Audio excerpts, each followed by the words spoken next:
Growth mindset. Getting out of a fixed mindset can be difficult.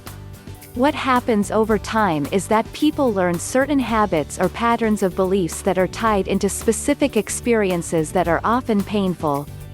These experiences compound until the person becomes convinced that life is just the way it is and you have to make the most of it. In fact, you will find that many people have little personal mantras or ways of looking at the world. They might say that life is a battleground, or work hard, play hard. These idioms have little to do with the way that the world is and everything to do with the unique mindset of the individual. Either way, the person needs to adopt strategies that will help him or her out of a very fixed way of looking at the world. What is a fixed mindset? The most common example of a fixed mindset is in relation to money. People have certain ideas about what their time is actually worth.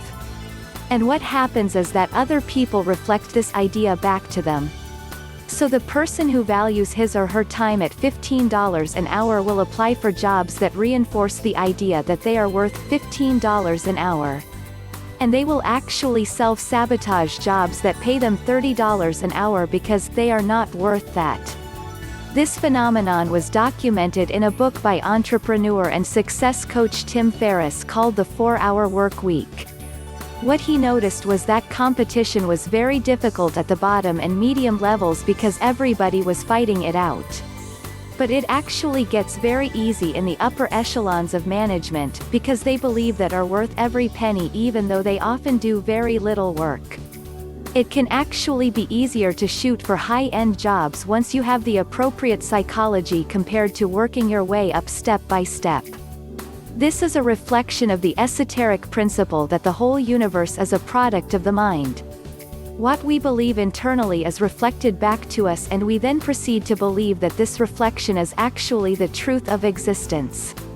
This has also been demonstrated in the scientific literature to a degree. In advertising, people only notice marketing materials that are relevant to them. Everything else is subconsciously filtered out, as the brain can only handle a limited amount of data. If we don't change our perspective, we are going to keep seeing the same information and believing that it is the truth. A fixed mindset can be loosely defined as a narrow and precise view of reality where we are sure about certain things. And they are only true because the fixed mindset person believes in them so strongly. How would somebody with a fixed mindset ever change the world with a revolutionary invention? It would not be possible. People of a fixed mindset observe the world as it is. People of a growth mindset create the world as they would like it to be. This is a huge difference. A growth mindset is one which focuses on expansion at all times as opposed to trying to preserve the existing situation. While finances are the easiest and most obvious example to give, the concepts of both fixed and growth mindsets apply to relationships, health, creativity, spirituality, and personal happiness. Typically, people can apply a growth mindset to one area of their lives but fail to carry over this into others. But if you grow a company, you can grow a relationship or even spiritual success. You just have to take the same principles into a different field. The details will differ, but the foundational ideas for improvement will remain the same. People with a growth mindset are not focused on the past or even with current difficulties. It's not even that they look for ways to solve problems as such, they are focused on creative ways to grow that can completely bypass existing issues. It comes down to a question of focusing on lack or focusing on growth. This does not mean that you ignore things that need to get done. You will still attend to specific obligations. But they are less of a weight when your focus is on where you are going instead of where you happen to be. From a fixed to a growth-focused mindset. Going from a fixed to a growth mindset can take some work. This is because habits and psychological tendencies can be extremely entrenched in our psyche. So we have to adopt best practices in order to observe what is truly possible. One of the best ways to gain a growth mindset is to observe how the other half live, the richest 1% of society. you will find that they do not pay any attention to what is commonly written on the internet about best financial practices. They are in the mindset of wealth and they constantly expect wealth to flow. However, for somebody who is used to watching every penny and budgeting all the time, it can be very difficult to accept this. Additionally, these people are usually born into wealth where they never picked up negative concepts surrounding financial acquisition. If you could manage to spend some time with wealthy people, their high-growth mindset will rub off on you. It's an easier way to live. Even if you do not have a privileged upbringing, you can still adopt this mentality. Habit and repetition are key to cementing a growth-orientated mindset. So you could focus on growing your capital reserves significantly. Set a figure such as $10,000 and try to explore ways to increase your account. This will be a combination of cutting back on certain expenses, visualizing different flows of income and the pile getting bigger, and concentrating on ways to increase revenue in general. Either way, your focus has to be on your capital reserves getting bigger, not on being unable to afford things. Don't try to justify your lack of growth, just focus on growth. Neither the universe nor other people care about your excuses. And you shouldn't either. Tools for dealing with limiting beliefs. Everybody has certain fears and limiting beliefs that keep them stuck in negativity and distress. Some people just find it impossible to attract a partner, no matter what they do.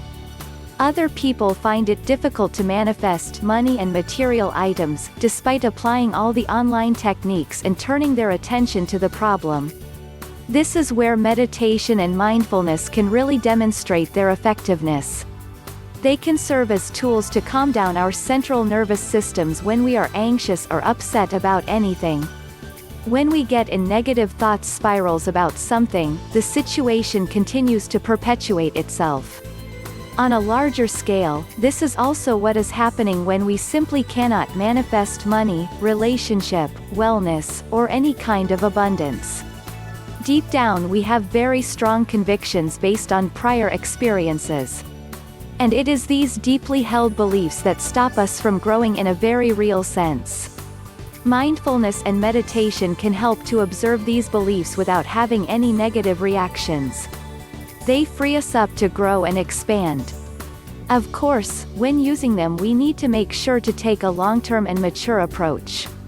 They are not overnight shortcuts that we are so used to hearing about, but lifelong approaches that always work to greater or lesser degrees.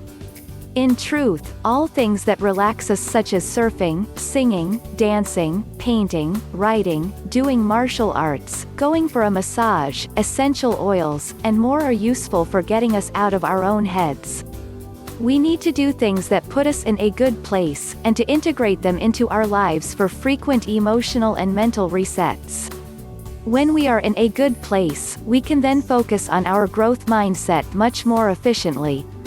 Remember, if you are unsure of your capability of doing or achieving something, that this is just a belief that you happen to have. No more, no less. People pick up beliefs from their parents and from wider society and go through their whole lives without replacing them with empowering ones. Don't let this happen to you. Use all available tools to replace limiting beliefs with good ones. The morning miracle. Much has also been said about the significance of our morning routine. How we start the day will set the tone for the rest. It has been given special significance in many esoteric texts, especially in the schools of Ayurveda and Zen Buddhism. If we get our mornings right, it will set us up psychologically until the night. How you execute your morning routine is up to you. A suggested routine could be to make your bed, shower, meditate, and sit mindfully with an herbal tea before going to work. Depending on the time you have available, you could also consider essential oils, self-massage, yoga, affirmations, and/or visualization. Another very important point in relation to the morning is the time period immediately upon waking. This provides a golden opportunity as you are in a mix between the dreaming and waking state, with a better ability to manifest and program your subconscious. Your brain waves are lower and you will be a more receptive mentality. The same applies when you are going to sleep. If you are looking for ways to fast-track growth, then these are the best two opportunities. What you do in the external environment comes secondary. Nighttime optimization. How well you sleep will determine your performance throughout the day, as well as determining how efficiently you complete your morning routine. Your morning actually starts the night before in many respects. There are many ways to optimize your sleep. As above, you should try to focus on what you want when falling to sleep. You need to make your room as comfortable as possible. This is largely an individual process. You might do well in a cool environment with blue colors and a completely blacked out room for optimal sleep. Many people do well with these three components in terms of sleep quality. In the morning and evening, refocus on what you want to achieve and what makes you feel good. Experiment with diet and exercise so that you can rest peacefully and minimize electronic appliances and Wi-Fi signals in your bedroom. Focus on yourself. If you want to focus on growth, then you need to put your needs and experiences first. This even means putting yourself first before your own goals, if that makes sense. If you are stressed about your goals, then something is wrong. Use the tools above: massage, meditation, exercise, yoga, essential oils, martial arts, creative writing, singing, etc. to put yourself into a state of bliss and relaxation. Then you will see how very easy it is to actually complete the tasks you need to get done. Remember that you are the one that needs to achieve everything. You can't do it if you are upset or stressed out. It sounds paradoxical, but the more at ease and relaxed you are, the more you will get done. So remember to put yourself first. You will see and understand different and easier ways of doing things. Otherwise, you will find yourself doing routine and mundane tasks all the time in the name of progress. These tasks will just never end. Remember that creativity and optimism are also required to take yourself to the next level of mastery. There is no way that you can establish anything worthwhile while in a fixed mindset of lack and simply following on from the inventions of others. You need to do everything you can to expand your creativity and believe that anything is possible. Conclusion. You need to shake things up to get out of a fixed mindset, which can be very much settled into your identity. Look at ways that you can change your beliefs about wealth and growth in general using a mix of creative writing, relaxation, affirmations, meditation, and self-programming. Above all, focus on what you want to achieve as much as possible and don't let current results get you down. The world is going to give you what you focus on, therefore focus on growth and expansion and leave all your problems behind.